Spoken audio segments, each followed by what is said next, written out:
What's up, guys? What's up? Let me plug this computer in so it doesn't die really quick.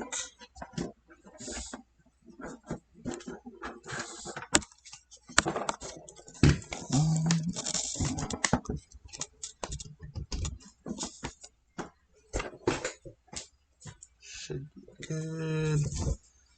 1 second, guys. Just gotta plug this bad boy in really quick. And we're good to go. Alright. Discord. Oh, I will turn the video on. Alright, cool. Looking good. Opening the computer so I can see you guys' questions. So, after that, we'll be good to go.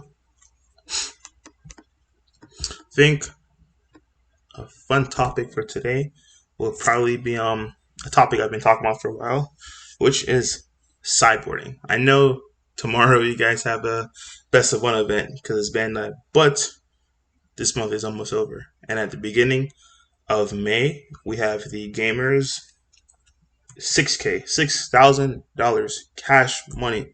It's not sort, it's cash. $6,000 cash is going to go into effect. So I think, realistically speaking, it's 2 weeks to that event. People really need to know what they're going to play for that event. And the best advice I can give is, I guess we could break it down before we even get to side deck of how you want to approach your deck for the meta, right? So we'll do that and then we'll hit the sideboard topic. But 1 second, I'm pulling up my account so I can see you guys' questions and answer them as they come in. Dun, dun, dun, dun, dun. Let's see. All right, perfect. All right, cool. What's up? Yeah. So yeah, today we could talk about I'll open up because we're actually using OBS, right? So it's cool because I can actually open up Shinron's layer. Shout out to them. Shinron's layer always has the easiest for me, especially because I'm not really technology savvy, but it's super easy for me to use, all that good stuff. So today I guess we can do an example of how I would prepare for a deck, starting with the main board, and then my thoughts of how I make my main board and how I combat everything that my main board can't combat in my sideboard. So it's essentially talking about how to construct your main board and your sideboard, right? But before we get into that, what's up, guys? Thank you guys for joining. If you guys have, like I said, at any time and point you guys have a question, always go ahead and jot it down. I'm looking at my second computer, so if any questions, comments, or concerns happens, I'll just instantly be able to see it and address those as we go. So let's open up, I guess, Shanon's layer really quick, and we can do I'll pretty much show you from the start. I won't have a deck open up. I'll just go from the start.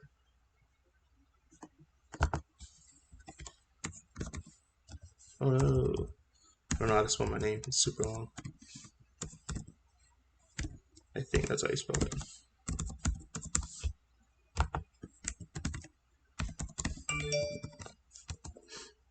Got the messages flooding in.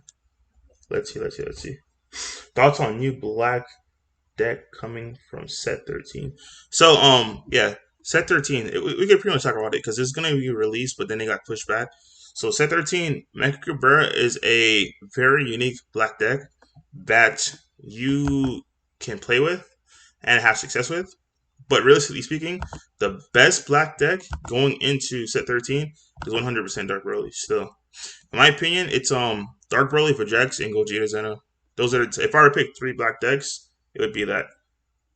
I'm not saying that's a specific order. I'm just saying the top 3 decks period. Because honestly speaking, I have Gogeta Zeno and Vegeks. And yeah, the thing about Gogeta Zeno and Vegeks, in my opinion, they'll go back and forth with each other, and especially trades win with Dark Broly. But the thing with Dark Broly is if you don't look at Vegeks and Gogeta Zeno, we're not looking on black crime, right? We're looking at black on red, blue, yellow, and green crime. I ain't gonna lie to you guys, it's bad because I guess I can show my face on during discussion. Discord. Oh yeah. So if I were to look at Dark Broly versus red decks versus blue decks versus green decks versus yellow decks, it's just there. Like it's really really hard for all those colors to combat it. Now, if you look on black crime, that's where Dark Broly will have issues because Gogeta Zeno and Vegeta will come at it too fast to the point where it will struggle to keep up with that. But once again, if you look at just the overall spread of colors, not including black on black crime, for specifically looking just as red, blue, green, and yellow, the spread, overall spread, goes to Dark Broly because it could just handle it. Now you may say, "Hey Eddie, Vegeta is it's easier for me to beat something like Mecha or King Pickle or stuff like that with Vegeta." Yes, this is facts, but with Vegeta, you'll struggle to blue. Now you may say, "Hey Eddie, Gogeta Zeno thrives against blue." Yes, Gogeta Zeno does thrive against blue, but then you struggle against green. You see what I'm saying? Like those things, you may have a superior matchup where one deck is maybe average or subpar, either rejects or Gogeta Zeno takes it. But Dark Broly doesn't have those, hey, I struggle against this and I'll beat against this. The only thing Dark Broly is struggling against is against black. But other than that, the red, blue, green, yellow, Dark Broly's overall spread is it's just broken, dude. Like it's hard to just combat it in the main board itself. Black Sun Demon, what's up, yo, Eddie? What's up, man? What's up, man? Thank you for tuning in. Yeah, so today's topic, I'm going to just have a scale. I don't honestly speaking, the easiest way to do this video would be to do a Dark Broly and show you guys my mindset behind my main board and the reason why the main board is like that because I understand my sideboard is doing it. Because in my opinion, my personal opinion, I think Dark Broly is just the best of three deck in this entire game. But it's conflicting because if I do that, I'm gonna get in trouble with PPG because I technically did that for a Patreon video and we can't double tap. So the next best black deck that I could just go really in depth on would be Vegeta off rip. Because I know that deck inside and outside. But realistically speaking, the best deck to do this video on would probably be Dark Broly. Because it's just, yeah, the spread and the way you change your deck completely is just insane. But like I said, I can't really do that without getting in trouble. But we'll do it with Vegeta. So let's just go to new deck. Won't look at any of that good stuff, right? So primarily speaking, the first thing I do when I go to look at a deck, period, number one, I'm biased. I like Black Saint Leaders. Now, you're going to say, Eddie, why do you like Black Saint Leaders? The reason why I like Black Saint Leaders is because, I'll show you exactly why. I don't know my first screen. It's because of these. Black Saint Leaders have a lot of access to just silver bullets, and it's multiple silver bullets. It's not just one silver bullet. You have access to things like Son Goku True Fighting Spirit. You have access to things such as, I know this is not black specific, it's not leader log, but it's also a black card. But you have access to black background. I'm saying, obviously, if you're playing a black deck, you're gonna have that main deck. If you're having a black Saiyan leader, you're gonna have these two. In my opinion, are 100%. I don't care what black deck you're playing. You're gonna be main decking a pair of one of them. Maybe it may be this because technically, like I said, I think my Dark Broly deck is the only one in this entire game that does not play counters. But every single deck in this game plays counters, right? So really speaking, the chances of you main decking Sun Goku True Fighting Spirits, it's higher than Dark Power Black Man Saiyan because there's some matches Dark Power Black Man Saiyan doesn't do anything. Specifically against blue, against red is just gonna get popped because red has answers to it. The new King Vegeta coming out has a field spell main deck answer to it. Red Broly, yes, you force them to have the Piccolo Unison, but realistically speaking, if they have it, they just plus from it. Like Dormant is just gonna get blown up. It's just those things like that. You have to realistically speaking, hey, if you're going to pick between one or the other, it's going to have to be Son Goku True Fighting Spirit. Now, if you have room for both, I don't 100% main both because this has applications to everything, specifically in Vegeta. Because the biggest things about Vegeta is the fact that you have access to Power Burst, which is to recycle your cards going back and forth, right? So really, man, all right, I really want to do this on Dark Broly. It's the easiest way to explain it because Vegeta is weird because not Vegeta is the only deck in this game that, realistically speaking, your mindset is completely different. All because of this. This is the only reason why it makes everything different. Let me see if I can do it, Dark Broly, without getting in trouble. I won't go, I guess, give the turn by turn plays, but I'll give like a strategy. I'll give the overview of it for my Dark Broly. Like this is the easy way to do it. I won't give the turn by turn stuff because the in-depth stuff, because that once again is on a Patreon. I don't want to get in trouble, so I'll go back and do that with Vegeks. But I'll look at the Dark Broly deck and just go on an overview of why like it is what it is. So Dark Broly. Here we go, boys. So Dark Broly. Like I said, I'm not gonna go how I built the deck. I just want to give you an example of how the main board, the weaknesses from the main board, has the answers in the sideboard. For instance, your weakest matchup right now, the way I built this deck, if I'm playing against Invoker, your chances of winning is very, very slim. Now you can win versus Invoker, but it's very, very, very slim.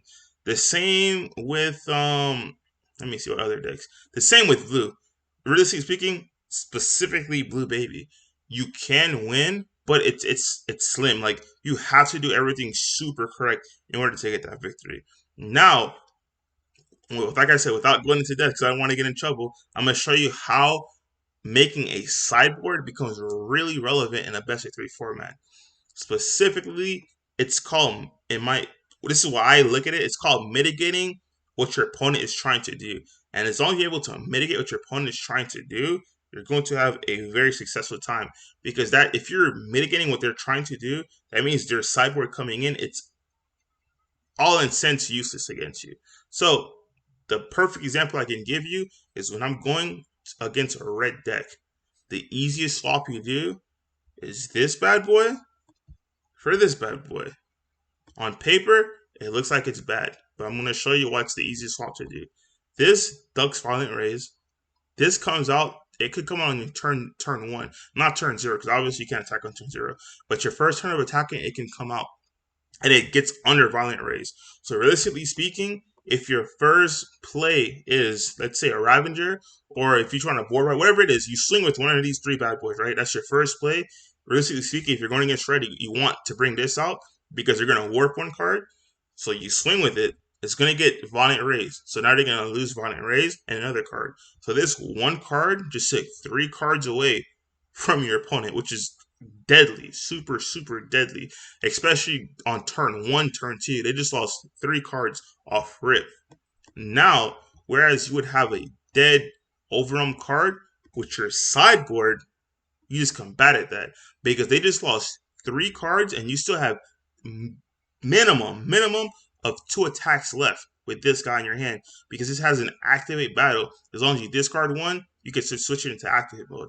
Now, the way to improvise, adapt, and overcome, yes, it's gonna be unless you like they have another one in their hand, like something crazy like a Wolfang Fist for free.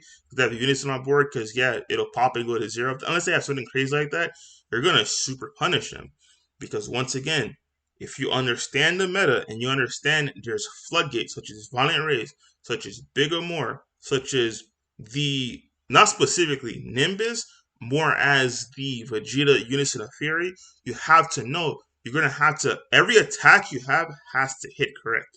You guys following me? The reason why every attack has to hit is because you're going to be under floodgates. So once they say no negates, hint the instant thing that should go to your head is, hey, they do not have a floodgate at this timing point. You have to make it connect. So now you're gonna have to drop a hidden power E Supreme Kai and put some beef behind it. Realistically speaking, if that was the play, let's go on the same example I'm giving.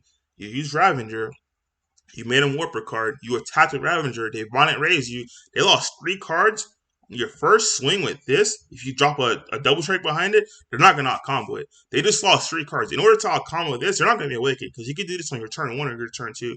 They're not going to be awakened. So unless you're going red decks are going to take this 100%. Unless they have a Unison on board and a Wolfang Fist, they're taking this thing 100% to the face. Clap, clap. Now you can literally do it again, which is why I run 4 of the Hidden Power E Supreme Kai. The same thing can be said about the Frieza Unison of Fury. What players tend to do, and this is where you got to put them in a trap. I got to find how to say this without going super into depth. But what I will say is Unison of Fury is not a game breaker for this deck. I don't think. Let me see how many mecha players I played against. I don't think I've lost to one. The closest it came was in top 16 of Pro Play Tour Miami. I think it was Vicious Rejuvenation against Marquise McKinney. I played him in top 16, and he was playing that card against me, and it got very, very annoying. At that time point, I think I was still playing the Cracky Space Times, but I learned quickly I had to switch to this because your leader attack was never going to go through. So instantly my Kraken Space Times were dead. Now the switch I made from 3-1, three Kraken Space Times and one hidden power E Supreme Kai was that any attack that I have, they literally wouldn't negate. Because it's like, okay, cool, I'm just going to negate the leader because the leader is really what's going to come at. So now any attack you have, because when a player plays Vegeta Unison Inferior, it's one of two ways they play it. They play it tapping 2 and either tapping itself and then minusing 1, or are they going to tap it? Then it's not a tap a leader because that's next. Tap an existing battle card and then minusing 1. So regardless, however you want to look at it, it's going to have 2 markers on board. So all you need is one swing to connect, and you drop one of these bad boys, and now you just reset their entire turn. Because now next turn, it's either their turn is dead because they have to replace that Unison Inferior with another one, or they have to now find another Unison Inferior. If you guys catch my drift, um, yeah, that's how I'm gonna go into that without getting super into that. Because there's other ways to combat it, but like I said, I don't want to get in trouble. I just want to give you guys an easy overview so you guys can see how to do it. Now, going against decks such as yellow or green, if you're going against a yellow deck, realistically speaking, if they were, this, like I said, this is pre-set 13, guys. So pre-set 13, I want to put this out there. If you're watching this is pre-set 13. Like specifically in the invitationals, this is what this deck was built for. So if I'm going to get to Mega Freezer deck and I see, hey, they're playing a Tyrannese Blow, whatever it is, I gotta be cautious. But really speaking, if they're not, you can make a safe assumption that if they were playing it, it is now on their sideboard because Tyrannical Blue, I believe it's called, not Tyrannical, it's whatever counterplay it is that when you play something, it's rested and something else is negated. Oh man, I don't know what it's called, but whatever it's called, you guys don't talk about. It looks like a slug. It's just like with a whip behind it, whatever it is. If you do not see that card, game one, if they did have a game one, 100% of the time, 10 out of 10 times, it's coming out because realistically speaking, the only targets they have for it is going to be this, but it's the flex, so it's just dead. Now, what I would do is just be a smarter player. I take my overrounds out because you know your overrounds are literally against Mega Freeza. It's iffy, right? Because if you overrun against Mega Freeza, you leave yourself set with a lot of stuff. This, yes, if they final flash it, it's still gonna reset all that good stuff. But realistically speaking, it's not as good because you're gonna be under Nimbus along with your Vegeta units in the Fury. This is you want to be under that because this is also susceptible. It's a 3-drop. So something that you do not want to have in is going to be your overwhelms. I take it out, and if I had to overwhelm, I just play my mass power brainwash no more. You can overwhelm this guy, guys. Don't forget, it's not there just to stop these large attacks. You can overwhelm him, have it free. So I still have overwhelm targets on my deck. What I would do is take these guys out, my overall targets, and then put my harder horrors in. Now, the reason why you would do something like that is because your opponent is thinking to themselves, I just took out the only card in my deck that would stop hard horrors because realistically speaking, it was smart on my behalf because it was a dead card. But now that you counter pick them and put a target in, you will have to win that game because the next game it's like a toss up. It's like, okay, cool. If they had 2, they had 3, they're gonna put 2 in just to stop the hard. Because all you need to do is stop one hard.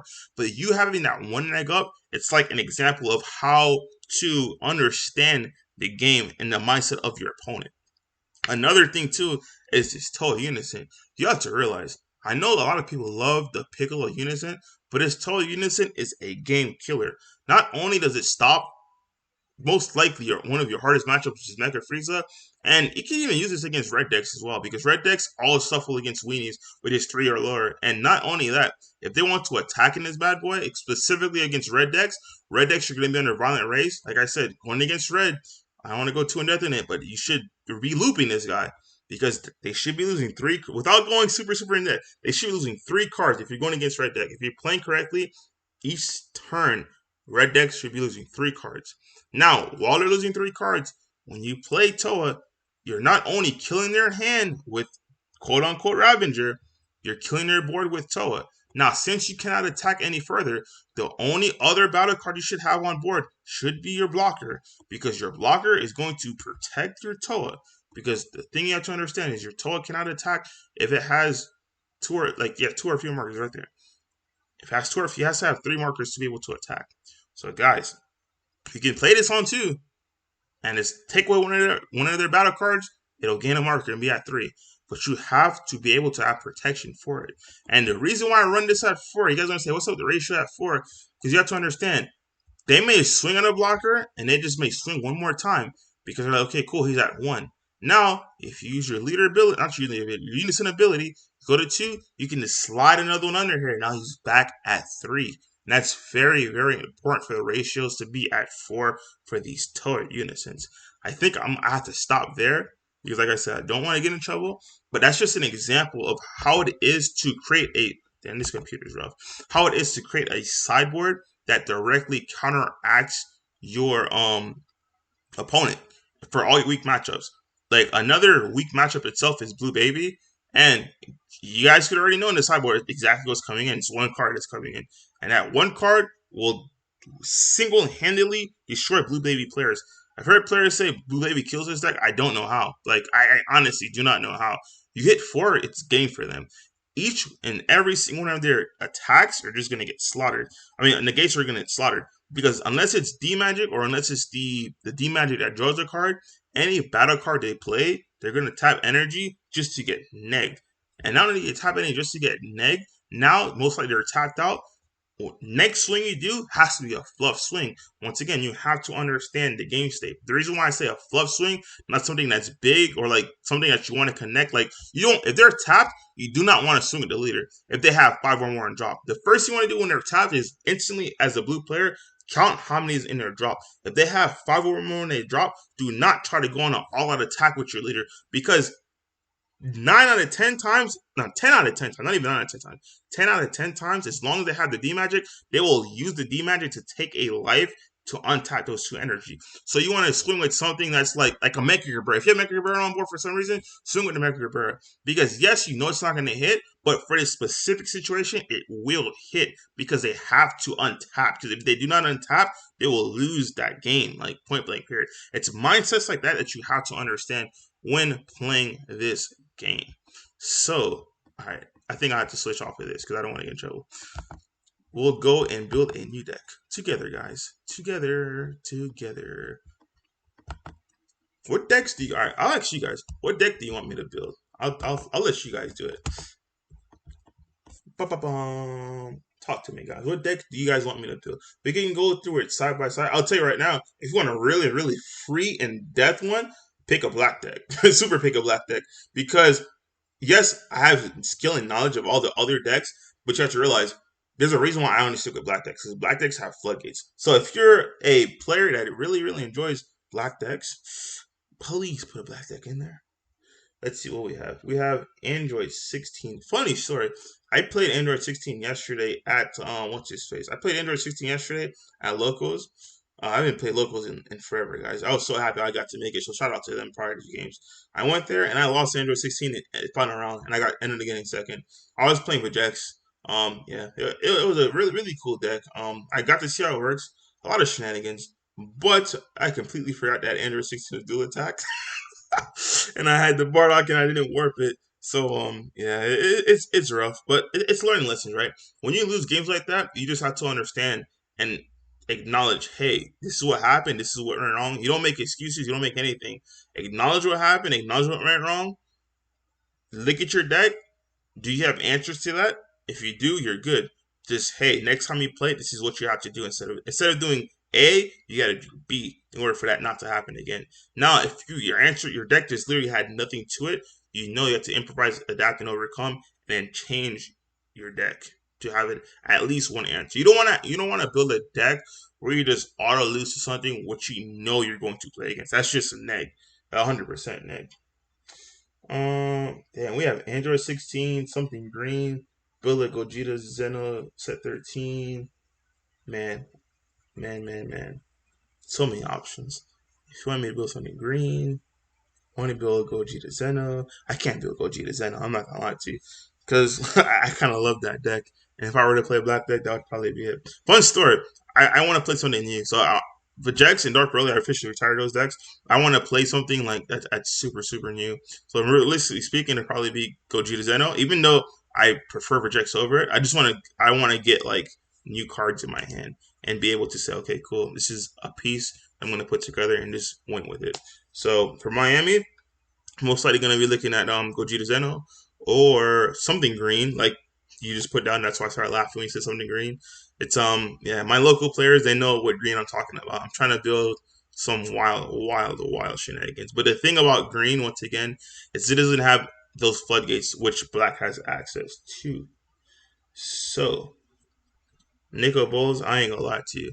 I would do you no justice if I were to build you Android 16. I will a future video. I'll have someone on here to help me build Android 16 because that deck for the first time yesterday is the first playing it in the final round was the first time I ever seen that deck. I ain't gonna lie to you, so I ain't gonna do you no justice.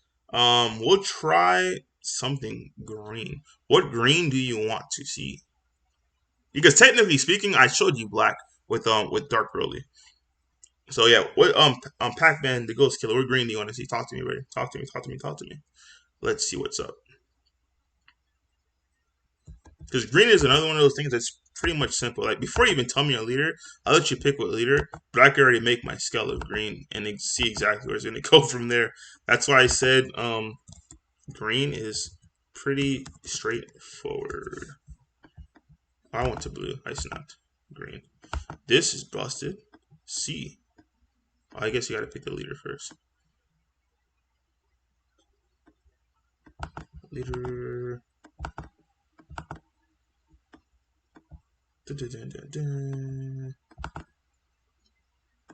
Ooh, I forgot that was a card.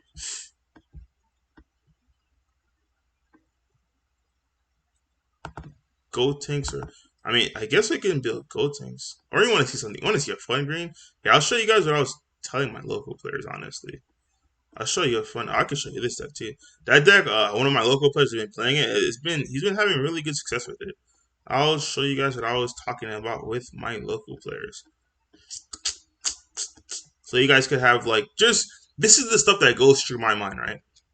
This is something I was looking forward to building, but the only reason why I stopped, where is it? Where is this guy?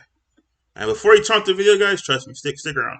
I'm gonna talk to you about my thought process behind it. It was Majin Vegeta, and Bibbidi, but it was not that aggro stuff. I was gonna show you guys something cool that I was just thinking about, and I told my guys, I'm like, hey, why isn't this like a deck, right? The reason I was asking was this is my thought process. You have your stable cards, which is the Frieza and the Demigra. So you always gotta get a Demigra in there. Demigra is just free. Like you cannot not have the Demigra. It's just too free. Too free. Your turn one, you having access to a Frieza turn. I can't even spell right now. Wow, that's bad. I spelled Frieza wrong. Still, you having access to a Frieza turn one is complete. You having access to a Frieza counterplay turn 0 is completely insane. Completely insane. All right, now, and then you have obviously your dormants, but we'll get into that afterwards. Now, this is something that I was talking to my local players about, right? When you want to go to an event, it's not like I know a lot of players say, "Hey, build a deck, play something that you want to have fun with and all that good stuff." Yes, you can do that, but also if you're going outside of the box, you have to understand that you have to take your deck and vet your deck. You can't go to a tournament. Like when I first played Dark Broly, I didn't just play. I asked everyone I told, "Hey, Dark Broly's broken. Dark Broly's broken." They laughed. I asked my group chat. That was still like when we had the old team together. The old team chat laughed. There's another group I was part of that's a lot of them are MRG. All those guys laughed at me. They were like, "Sing was gonna beat it." But the thing was, it's a deck that I've been testing, and it's a deck I said this deck is insane. I kept telling them that, but literally people kept laughing and laughing, and laughing. But a reason why that happens a lot of times is because when people say decks out there, it's just a thought or idea that you throw out there. It's not like something you actually sat there and test and actually played against various decks, not just hey one deck. Oh, I played one game and I did all this. Like okay, cool. I did all this in one game. Maybe you got lucky that one game. No, like this is something you have to actually sit down, play test, play test, play test, and understand. Hey, you have to find the weak spot. If you're just playtesting like 4 or 5 games and you think the deck's unstoppable, it's not. You have to keep playtesting until you find your weaknesses. Once you find your weaknesses, you're able to establish your strengths because your strengths are going to come in the form of your sideboard. I hope you guys understood what I said. You have to playtest until you find your deck's weaknesses because your strengths will not come from your sideboard. Now, with that being said, you do not want to just make a deck that dies instantly to something that's very popular. This is why I wanted to go with a new deck that I was mentioning to my guys, like Majin Vegeta, because I felt like with the actual leader itself, you can do a lot of damage based on the fact that it's double strike. Now, specifically, the thing I love about the Majin Vegeta being double strike was the fact that red is a thing. Now, the thing with red is specifically King Piccolo, this format. Like I said, this is everything I'm talking about right now. Is like you could yes, you can use it for the future, but the decks I'm going to be referring to are these current decks preset 13. Such as decks like King Piccolo, you have to be able to out their unison. Because once again, if you do not out at Piccolo in unison, you will instantly lose the game. That thing has so much value, it's insurmountable. Like it draws a card, it gives you free access to 2 counters. You have free Wolfang Fist, you also have a free Yamcha counterplay. Not only that, you also have access to it's not free, but violent rays. So really speaking, you have to be able to out their unison. Now, what better way to out someone's unison with than with a leader that has a built-in double strike? You guys follow what I'm saying so far? So the whole premise of the deck would have essentially been built around the Vegeta. Now, the thing that would have caught people off guard is I would have sat down with my Majin Vegeta deck, but it would have been chainless. And they would have been like, what the hell is going on? And I'd have been like, sit down and I'll just show you. Essentially, the whole premise of it being, what if it would have been a hand instruction slash, it's like a hand instruction control deck versus just an aggro deck. And let me see if I could find it real quick. I'm gonna show you like just the scale of it. So I never sat down and went around to build against it because once I looked at it and I made this exact shell I'm about to show you guys, I looked at black and I'm like, it's just it doesn't allow you to do nearly as much things as black allows you to do. What's the other one called? I think it was just a Vegeta 1-drop to combat blue. Now this is why I stopped building a deck. So when I was looking for floodgates to just combat the meta, and I had to look at this, I instantly sat down and scrapped the deck. I wish I didn't delete it because I would have just showed it to you guys, not to sit here and rebuild it. This is what made me go back to black. When I say black specifically, like looking at Gogeta Zeno, because of the access to floodgates it has. Now, realistically speaking, against blue is going to be rough, but if blue uses a negate to you, it doesn't really matter because they have to untap. So if you're going against a deck like Blue Baby, you're not paying taxes. So once I got to the point, like I said, once again, I started looking for floodgates. That's when I went back. But I'll show you the premise of the deck. Just in case you guys want a fun deck to play around. Like I said, don't bring this to a an event and try to win with it. It's not gonna work for the sole fact I told you. The best of 3 event, you need floodgates. Floodgates are gonna win your game. So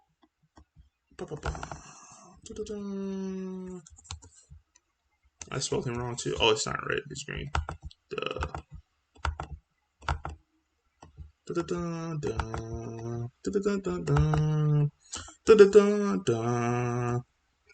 We're just gonna stop here because like I'm not gonna get super in depth into it. Because like I said, I did scrap it because you do not have as much floodgates nearly as black does. So the whole premise of the thing being is, hey, you could establish this. Your turn 1, your turn 0, basically, you can establish that, so you're good to go. So when you're attacking your leader, you have the Gohan super combo, of course, because you have to play these guys from your leader for servant. So if you're attacking your leader, right, go ahead and you swing. Every single swing you hit the leader with, you would incense, give them a critical. So your attack would be a double strike critical. Now, realistically speaking, once your opponent sees that, and it's like, okay, cool, he did that on first attack, I'm going to negate the rest of his attacks. Once you attack, and it got negated, you are not going to tap out for anything else. You're just going to wait. And the reason why you're going to wait is once they attack you, you just defend it by ripping a card from their hand. Do you guys see how this is going to keep taking, once again, the control aspect of it? Because on your turn, when you're attacking, they're going to try to floodgate you with negates. So you just instantly stop because you're drawing a card. You don't care. You literally already drew a card. But when they attack you, trying to put the pressure back on you, not only do you stop their attack, but you also take another one of your resources from their hands. You guys see what I'm saying? So now the turn they don't have floodgates, whatever it is, they establish a unison. This. Not, I said this. This is supposed to be the leader, realistically. This, you clear a unison. You cannot leave a unison on board, guys. That was the premise of the deck. It was pretty much clearing them, and then you hitting with double strike crit from 4 life. Because once you're at 4, you don't really care. Yeah, it's cool to really hit them from 4 to 6 crit, from 6 to 4 crit, and then keep going from crit. But realistically speaking, it's not going to happen. You're probably going to have 2 good crit swings, and you're good to go. But once again, once I saw this, I had to instantly scrap the deck because there was no way in the world was I going to play just one of this when I have access to a deck that can do this.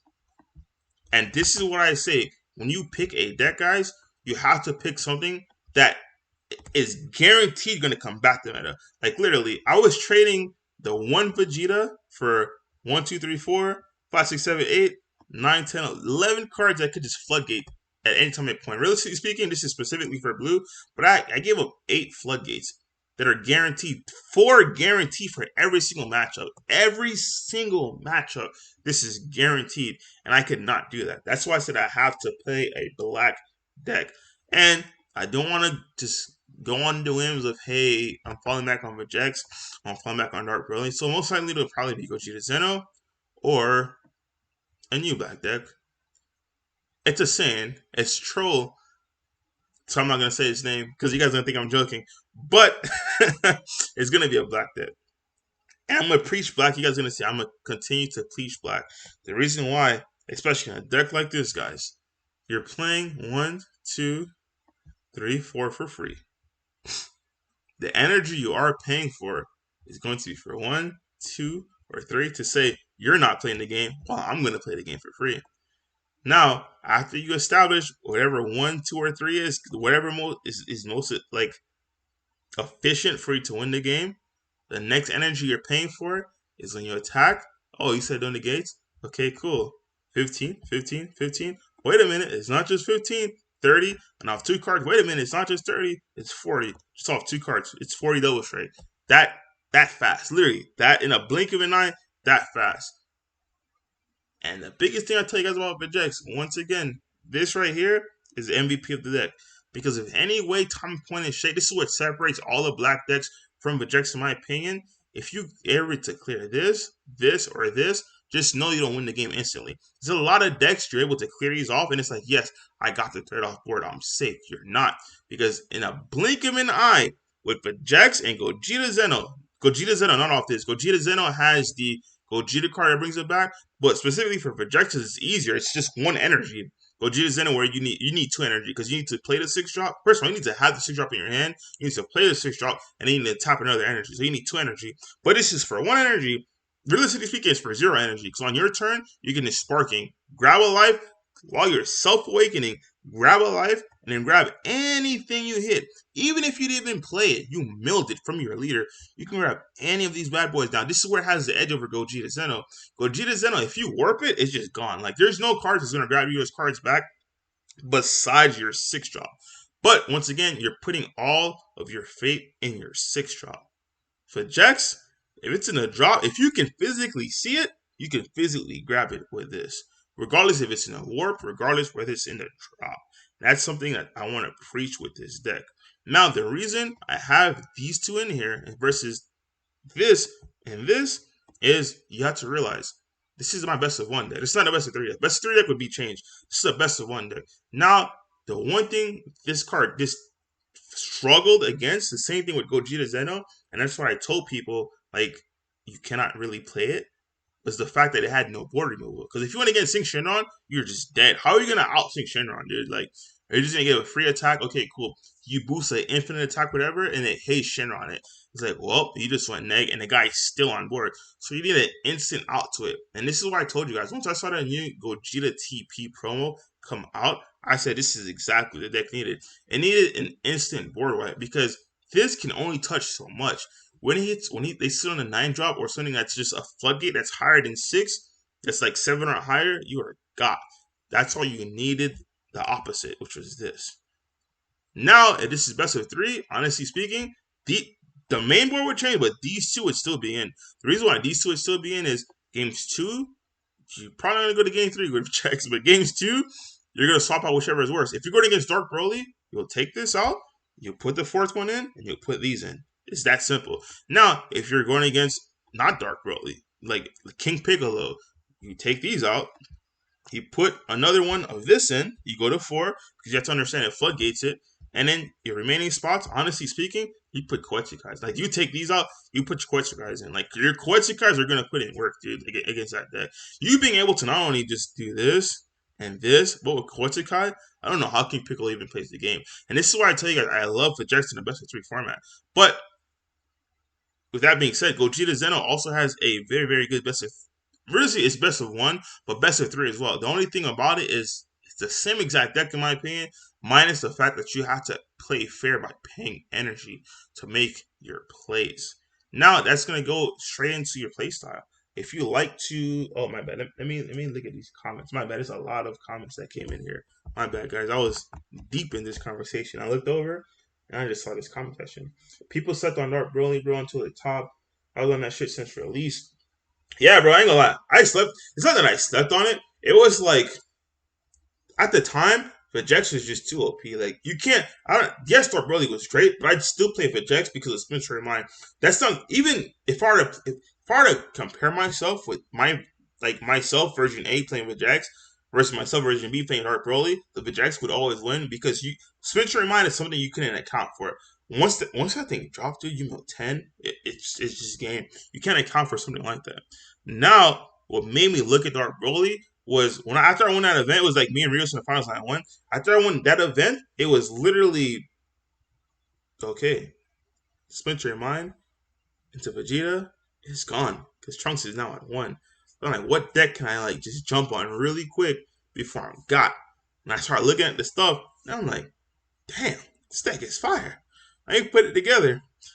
Biggest thing about it is a lot of people started like mixing like and mashing and stuff like that. I'm like, no, you guys know me. I like 4s of everything. So I started putting 4 of this, 4 of that, 4 of this, 4 of that, 4 of this. Now at this time, nobody in their mama's mama was playing Violent Race, dude. So you can only imagine how much success I was just getting on people, and it made no sense. Now, and at the time again, nobody was playing Mecha Birds. And I told, like, not only was I telling people Dark Broly's broken, I'm like, Mecha Birds gonna be banned. They're like, bro, it's a $5 card. I'm like, no, this thing should be like $20. They go, it would never pass 10. I'm like, this card is stupid. I'm playing all my guys for free. And at the time being, it was only set, I believe set 11. I'm not sure set 12 was legal yet. But I want to say it was set 11 going into set 12. That's when a ban list that came out. Everything was deck based. I'm like, bro, I'm blocking you from playing the game while I'm playing every single card I have for free. It is a stupid concept that makes zero kind of sense. And it's broken. No one listened until the events started coming and then Dark Broly started coming. And they're like, you know what? You're right. And it just brushed off. And then everyone started jumping on Dark Broly. But Dark Broly is a wild deck. And going into set 13, it's still a wild deck. Because I'll tell you guys once again, Dark Broly does not inherently lose to anything. Now, unless it's a mirror match. If you're going against Black, specifically at a mirror match, you're going to have problems. Because as much as it sucks, I say this all the time, as much as it sucks for your opponent to sit there and get swung at my 30Ks, it sucks on your side too to get sat there and swung at 30. Especially me, because I play no negates. So if I'm in a mirror match, I'm like, I just got to be the better player. Like, literally. Like, if you look at any one of my games, I play 0 negates. So every Dark Broly player I played against probably knew that because I do infinite deck profiles on that deck. And they know I have no negates, and they swing and try to go crazy on me. I just got comboed. Now, understanding that, my mindset on it was I have to win before the game goes long. Because obviously, the game prolongs to a certain extent, I'm gonna lose because once I run into super combo, I'm gonna start losing combo power. So I have to understand there's a right time where I have to just dig in and say I'm gonna kill you this turn, and it's now or never. And that's usually how it always happens in my mirror matches. What we got? We have. What are your thoughts on launch? Seems like it consistently top, but doesn't quite win. I think launch time is over. Unfortunately, I don't think the deck is bad. I think the deck is really unique. But with the introduction to King Pick, not King Pick, look, King Vegeta, it's going to be a red side. King Vegeta is a deck you want to look out for, guys. Now, it's like, once again, it's not like the deck is bad. It's like Bulma, right? Bulma is not a bad deck. But when Launch came out, Launch was something that was very unique in what it does. So a lot of the Bulma players left Bulma not because Bulma was bad, but it's because Launch offered them something unique that Bulma couldn't offer them. That's the same exact thing that's going to happen. Bulma is going to essentially be the launch, and then King Vegeta is going to essentially be the new launch. Did I say that right? Yeah. Launch is going to be the Bulma, how Bulma was, and then King Vegeta is going to come and then take it. So King Vegeta is something, guys, very, very unique. If you guys haven't playtested against, I highly suggest and recommend you playtest against it. It's not just one version. It's a red version, it's a red green version, it's a hybrid version that has all red energy but plays red green. There's a bunch of different versions of that deck. That deck is very, very powerful and very, very consistent. So the thing is, there's TPs involved. It might, like I said, we do have TPs legal for the next event, and you do have 2 weeks to get them. It's not the weekend of. You have 2 weeks to get those TPs. So most likely, a lot of players will have access to those TPs. But to answer your question, I don't think launch is bad. I just think another very unique red deck that offers something to players that launch couldn't do would grab those players' attention. And those players that were on launch are gonna leave that just for that reason. Bum, bum, bum, bum, bum. Launch ain't compared to Bulma. Yeah, that's what I said. Like, it's not that Launch is better than Bulma. It's just Launch offered something that was very unique that Bulma couldn't do, which was specifically the combo step. Now, Bulma doesn't get to the combo. Bulma was literally blah, blah, blah, blah, and all that good stuff. And you did what you want to do. But Launch, that combo set was very unique, and that Bulma could not offer that. And that's why a lot of players went to it. You think the new Toa from Evolution would be good for mid range? Majin and Vegeta always thought it was mid range, but never pushed it list. Toa, honestly, I can see a deck doing some damage in best of one, but never in best of three. The reason being is still to this day, and I'm gonna give you the perfect example. People don't know what that anything in that expert deck does. Look at the Majin Vegeta list that top using that slug. When people start bringing that slug, like, what is this card? They start reading it. By the time they understood what it does, it was too late. A lot of people still don't know what those cards do. So for best of one, I can 100% seeing that deck. They would never win, but I could see it placing high in a best of one event because players still don't know what it does. Players don't bother to read it. Let me make sure I answered your question. So your specific question was, do I think it would be good for mid range? Majin Vegeta, do you think they need tall from? Oh, you're talking about the actual. You talking about a battle card? Or you talking about the expert deck, Rising Phoenix? Let me know what's up. I don't know if you're talking about the battle card. Is it a battle card you want me to talk about? Or are you talking about the actual expert deck? I'll get back to that when you clear that up. Damn, I was legit curious to see what the final Majin deck would have been. Oh, it was done. Trust me, it was done. The only thing was I think it was my last 12 slots. And me being a black player, I'm like, okay, cool. It's time to put these floodgates in. When I started looking for floodgates, and I only saw green Vegeta, and I'm like, this green Vegeta does nothing against anything. Because really speaking, yes, I can play Dark Power Black myself, but I'm like, I might as well just play with a black leader. Because at least with a black leader, I have Power Burst to grab it back. And that's why I had to scrap the deck, dude. I'm like, no, I can't do this. I need my floodgates.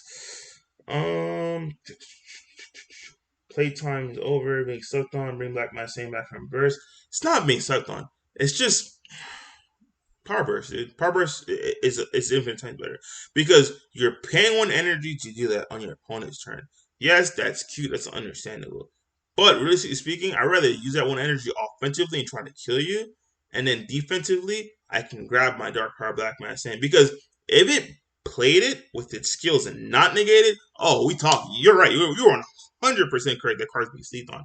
Now the issue is it plays it, and the Dark Power Black Man Sand is negated. So essentially, it's like you're playing a card that's not going to be live to your turn. So why not use that energy offensively to grab more resources from your opponent, and then defensively you just take a life while negating one of your opponent's attacks and then grabbing it from your drop. That's the only issue with that card. I don't know if it'll do something. Once again, it's really, really rough. Unless you're just going for an evo or something, it's really rough to just grab something just to put it out there, and it does nothing. Like, think about it.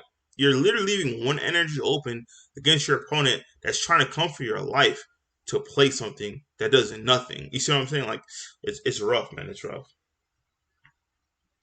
I think King Vegeta is going to be a top tier, 100%, 100%. And that's why I said with launch and stuff, other red decks is going to suffer. Not because those other red decks are bad, or not because it's getting outclassed. It's just King Vegeta is a lot of unique stuff. I'm telling you, just go look at a matchup between King Vegeta and King Piccolo. You see what I'm talking about? There's a lot of unique stuff that launch and stuff just can't do. Like launch against King Piccolo smacking it like this all day, every day. It's just he's just getting clap, clap, clap, clap, clap. But just play the King. Once you play the King Vegeta deck, you'll see what I'm talking about. That's the best way I can. I can't explain it to you until you actually see what it does. King P, time was short and fleeting. Yeah, man, it's just rough because it's not that it's a bad deck whatsoever. Deck is still amazing. It's just another deck in the same color that Combasser is trying to do. But not only that, it also has application to the rest of the meta itself. It's really, really rough. Just tested against King Piccolo with Gogeta Zeno. Matchup is odd. Okay, how I would play against that matchup? Let me see. As Gogeta Zeno, 100%. I'm using a blocker to take piano away. You have to take your draw part away. You both are going to draw a crap load of cards. You have to be able to draw more cards than they draw because the reason being is they have floodgates that'll take out multiple of your targets at a time. So you mitigating that by making sure they don't draw as many cards in order to see those floodgates is going to help tremendously. So one of my first early turn one, turn two plays at latest would be the Gogeta blocker to work their piano. And they do it, you keep working their piano. You do not want their piano on board. Now, secondly, I would use my Goku because if they do have, they're gonna draw. King Piccolo is one thing about King Piccolo. King Piccolo is gonna draw outside its leader. He's gonna draw outside something that it's leader, right? So your Goku is always gonna be live. Now you want to use that Goku to be able to attack their unison. The reason being is you want the unison out of there. Unison and piano, once you control the unison and piano, you're good to go. Now with your Goku, be very, very careful with your Goku. Because your Goku, you want to make sure it's at least at 25. Because if it's not, it is very susceptible to a Wolfang Fist, which is unfortunate. But you can technically play another one. It's just won't be, it'll be at 5k. Just be very, very cautious and aware that as long as they have that unison on board, doesn't matter if that unison, as long as it's on board, period. Whether it's one or two or more, Wolfang Fist is live. The only thing that's not live is a Yamcha counterplay. So going against a unison that has multiple mark, like two or more, understand, hey, yes, your guys have deflect, but if you play something, the guys are already on board, it's just fair game because you're already on board. So the flex not gonna matter. It's gonna get wiped. So be very, very, very cautious of those things. Yeah. It says I warp piano and drums. Yeah, yeah. Warp the piano. Prioritize on the piano. Piano draws in cards. You have to prioritize on things that draw cards. Piano and unison. All the other stuff, they're not gonna see the drum. They're not, all the other stuff, they're just not gonna see it. Once you take their card advantage away, you'll be good to go. I want to experiment with some red Bardock cards and blow them. Red Bardock's very unique. A lot of people talk about Chain Zeno and Chain Zeno being back with Red Bardock. Red Bardock's another very unique deck. I think that'll probably be the slept on deck for the format until something janky comes out, like a Chain Zero that's actually effective. And it's like, well, I can't combat that. Hey Mecha, can you combat this? No, you can't combat it either.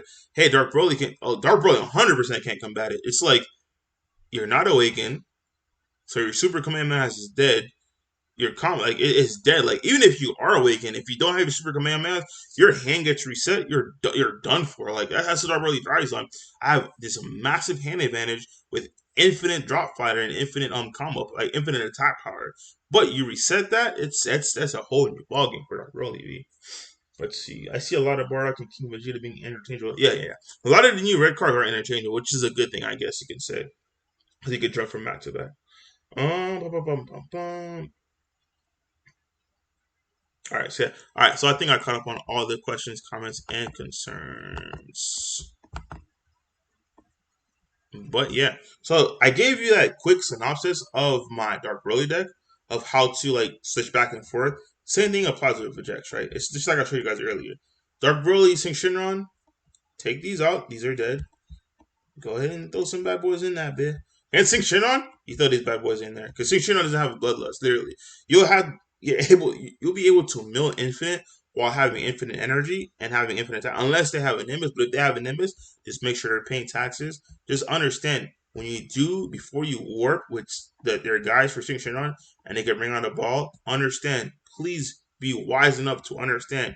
Lock them with Dark Power Manacene and at least one Quetzalcoatl. If you can't do this, have multiple of this or have multiple of this. The reason being is, yes, they'll draw 2 cards. Once they play it and you have multiple, it's no longer I'm trading 2 for 2. You're trading 4 cards just to draw 2 cards. You're not going to do it. I'm telling you right now, they're not going to do it. So please, please, please be very aware. This is what you want to do against all your matchups that are bad. Now, the reason why I have this main board specifically in best of 1 is you have to understand you do not want to lose to the worst color in the game. Even if it was best of 3, I probably would still have this in the main board. You do not want to lose against your worst matchup, which is blue. This deck struggles against blue. Century, D-Magic. Specifically, Century, you will struggle against. Have a card in your main board that answers that. Now, this also has applications in other decks, such as multicolor launch, such as blue, like Invoker. It's not just for one specific matchup. But with that being said, even though it's limited, that's why it's at 3. It's not maxed out at 4. You have to understand that. Same thing with this. These are not maxed out because you guys know I love foras. The reason why these are not maxed out, technically speaking, I could find a way to max this out, but I took one out because I love my beautiful secret rare. It's hardly ever dead in any matchup. This worst matchup would be Sync Shenron, which yes, it is dead. But even against Dark Broly, you'll be able, if you're pushing for game, at least be able to work your blocker. So it's hardly ever dead. Sync Shenron is the one deck it is dead against, and you will not have a way to remove cards, which is why you have to incorporate the bar fully unleashed. That's like a concept of how you build your main deck. You do not want to have an auto loss against anything that you know for a fact you will play. What we got? I gotta go. Yeah, I'm gonna end it anyway because we're at the 56-minute mark. Quick question: why no Gohan Silver Bullet against Blue? Because there's no point. The Gohan Silver Bullet is like it's the reason why I got off of Majin Vegeta. Not just Majin Vegeta, of green, any color that's not black. Period. You have to specifically counter and specifically untap. So realistically speaking, you can D-Magic and just not untap. You can Revenge Big Bang and just not untap, and it did nothing. And that's exactly why I had to go back to this. Because at least if you counter and not untap, you're still going to warp your card. This and this combined, now if you counter, not only are you warping one for your counter, if you untap, you're warping another one. And this is why I tell you, I instantly in a heartbeat went back to black. So I hope that answers your question, Nico Bolas. Like, it's no comparison. Gohan, all it does is, hey, use D-Magic, you can still use it. It doesn't say you can't use it. It says if you use it and you want to be greedy and untap, you're going to have to crit a life. They could literally just say, okay, don't untap. And what are you doing? Like, you see what I'm saying? It's a rough spot from there. So, yeah, we're going to wrap it up anyway because we're almost at the hour mark. So, leave your questions, comments, and concerns while I hit my closing comments. All right, tomorrow. Oh, yeah, today's Friday. I'm working tomorrow. But tomorrow, you guys have a best of 1 event. Guys, please, please, please, for the love of all of the Dragon Ball gods, someone please go win with Red Broly. Please, just go win with Red Broly. I'm being honest with you. Go win with Red Broly. Just say it one more time. Go and win some free cash money with Red Broly. Okay. What else? Be ready for obviously King Piccolo, Blue Baby. Once again, Red Broly, King Piccolo, Blue Baby. Best of 1. But hey, you also do very well. Take this. I'm not gonna lie to you. Take this, screenshot it. If you have these pieces, play it tomorrow. Stink Shenron, everything, anything besides Stink Shenron. You're going for a game against Invoker. Make sure your guys. This will make sure you guys is over 30k, so Emperor Death doesn't hurt. This will make sure you can actually kill before you hit 4 life. So if on turn 2 you're at 5 or you're at 6, you can kill. Understand whatever matchup you're going against, make them pay taxes. If you're going against tokens, play this. If you're going against anything else that's you don't know what to play this. Every deck plays counters. Yeah. So I give you an expensive deck, which is Red Broly, and I give you an inexpensive deck, which is the Vegeta. 2 great options to pick. If you ever Gogeta Zeno, play Gogeta Zeno. You'll get a win. You won't just top. You will get a win. You will get a win. Once again, don't just kill yourself with Gogeta Zeno. If you're against Red Piccolo, take away, like I said, their draw options. Once they cannot draw anymore, your hand size will naturally be just huge. Once they can't draw, they're not going to see those floodgates in order to beat you. You'll be fine. So Gogeta Zeno. Blah, blah, blah. If there's no Vegeta, someone go in with Janemba. Like literally, I don't know the stats on the last event, but if there is no Vegeta, go in with Janemba, guys. Like literally, go in with Janemba. No trolls. No, zero trolls. That deck build that I showed you when I stole someone's thing with Hero's lineage, it was always playtesting Janemba. Janemba's wild, and I did not see one Vegeta that day, and I was winning everything because she just deck out. I'm like, okay, cool. I played blue yellow. Swing, okay. It's a monster that. Bojack blocker that. Mill one. Alright, cool. Next time you swing, if you're going against rejects, play the Goku hit. That's it. I'm telling you, like, the deck is fire. Those are really, really inexpensive options. Bum, bum, bum, bum, bum. May is coming up. 2 huge events. $6,000 cash money on the line for gamers. And we had the first event of Pro Play Tour Season 3 in Miami, Florida. I have a store from Dallas, Texas. I have one from California, and I have one from Connecticut that's going to be involved in the season 3. I will collect more stores.